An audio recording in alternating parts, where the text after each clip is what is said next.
My guy, what's going on? This is the question we're going to answer today. How do you perform at your best in a world where it seems like it's all falling apart? I want you to understand where I'm coming from when I say in a world, because that's not your reality. Just because something's happening down the road doesn't mean that it's happening to you. Just because something's happening across the ocean doesn't mean that it's happening to you. Yes, we're all affected because the world is interconnected, but we choose what to let into our mind. We choose what to let into our heart, as in what we let affect us. And as a result, how we act in the world, right? So I want you to hold on to that for me as I go through this, because we're going to touch a lot of things today, right? But the first thing I want to cover is, how do you do better? I don't know if you're in a position right now in your life where you're thinking, I want more, right? And it's not that you're greedy for more. It's just like when you started out in your life, you're just looking up. You're down, like you're like, you look, it's even off the camera where my hand is right now. You're not even here. You're down, but everywhere you look is up. And it's okay to want to be up. It's actually the right thing to want to be up. If that's in your heart, if you really desire that, that's okay. Like, live in it, embrace it. Yeah. The first thing you gotta do when you discover, when you realize that you want to be up, right? You want to do better. Where you started out isn't where you're gonna finish, right? The first thing you have to understand is that until you're in the ground, it ain't over. Until you're not breathing no more, it ain't over. So you always got to be striving for better. We are created to improve.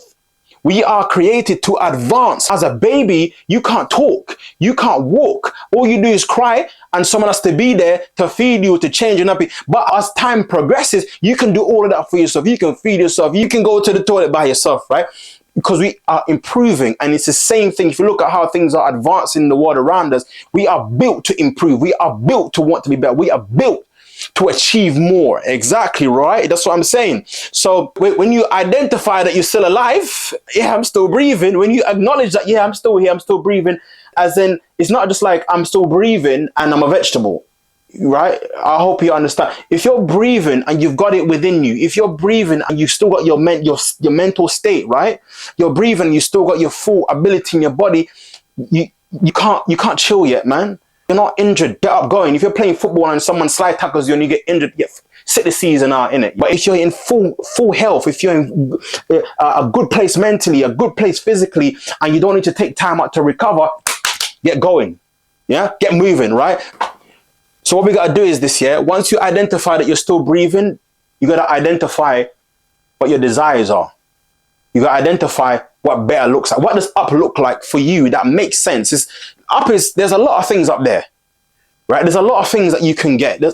Listen, if you're watching this right now, you got a phone in your hand. There's so much that you can do just by having a phone in your hand, right? There's so much opportunity that you have available to you. I want you to understand that you are much better off than every single entrepreneur and let's say millionaire and people that had every opportunity available to them. You are better off in terms of opportunity than everyone 20 years ago. As a matter of fact, maybe even 10 years ago, because if you got like advanced telephone and there's so much you can do, you can run up AI on your device without even having a computer on your phone, right? So you're in a much better position right now. You have opportunity. So when you look up there, define what good looks like for you. Define what your goals are. Define what you actually want. Define what better looks like for you, because better for you may not be the same better as everyone else. Let me give an example as that, what I mean there. A lot of the time, as I'm growing up, right, as I'm looking for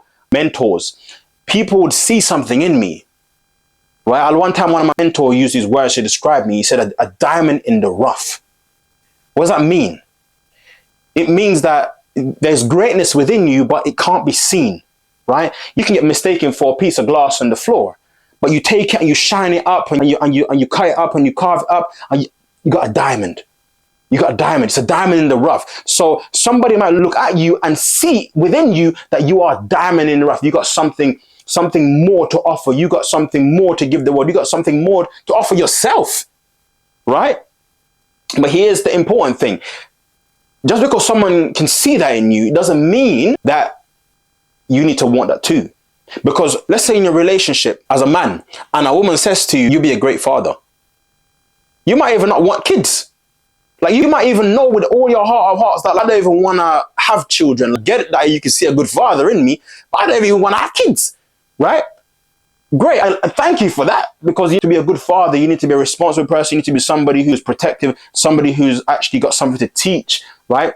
Somebody that you can depend upon, right? Thank you, but I don't really want that.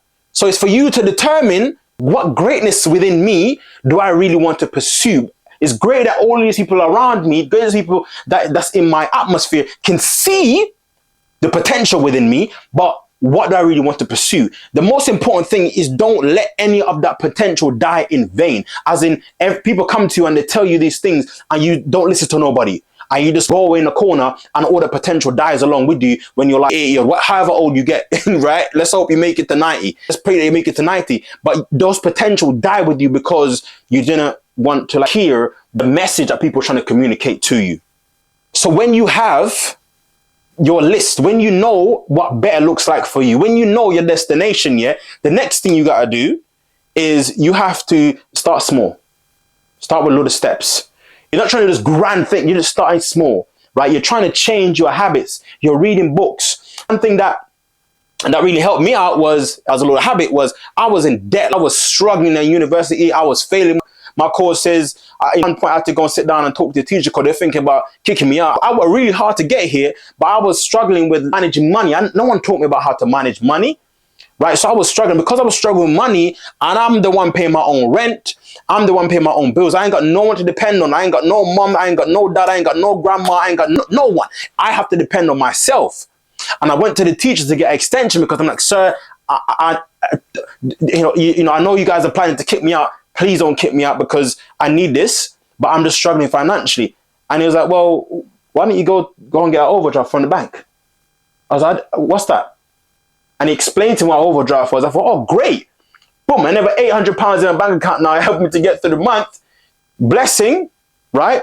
But it's also a double-edged sword because now I'm living in debt and I had no idea how to get out of debt until I read the book, The Richest Man in Babylon. First thing it taught, save 10% of what you earn.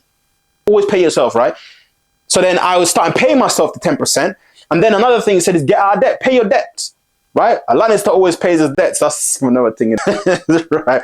Pay your debts. So I started working on clearing that overdraft and other money that I owed other people around the place. So I'm adding to my 10% and I'm also clearing my debts, right? So that was a little habit was since that day I clocked that I got to pay myself 10%, I've always been paying myself. And I'll never touch that money. The only time I touch 10% is where I would invest into something. And I've blown a lot of money. I can't lie to you. Because another thing I want to show you, and I believe this is going to pay off, because I'm not there yet. I'm not at the success point where I want to be yet. But I hope and I believe strongly that I will get there because of these things. You got to take the risk.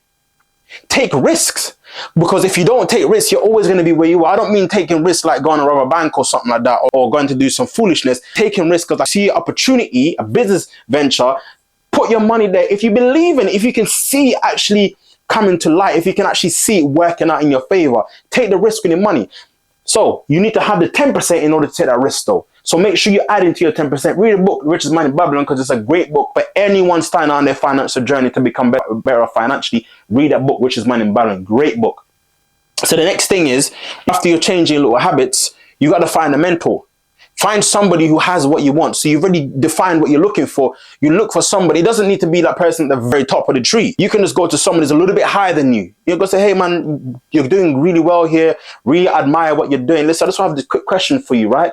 You're not just going to someone and say, hey, be my mentor. You're going to say, hey, I got a quick question for you. I'm struggling here. You seem like you overcome this. What did you do? Thank you very much. You hit him up again another 2 weeks later or another month later.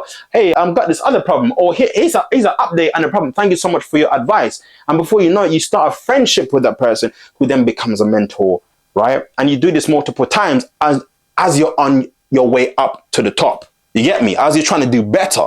Next thing is, so after all of that, next thing, and this is very important, you got to track yourself. You got to measure the progress. If it's a financial goal you're trying to accomplish, you gotta you can see the money there. Like, you can see like one moment I'm at minus 10k, the next moment I'm at minus 9k, next moment, and you're tracking it. You have to measure yourself and you constantly reflect. You maybe sit down once a week, notepad and pen, and write out where I am in my pursuit of my goals, in my pursuit of my chief aim, right?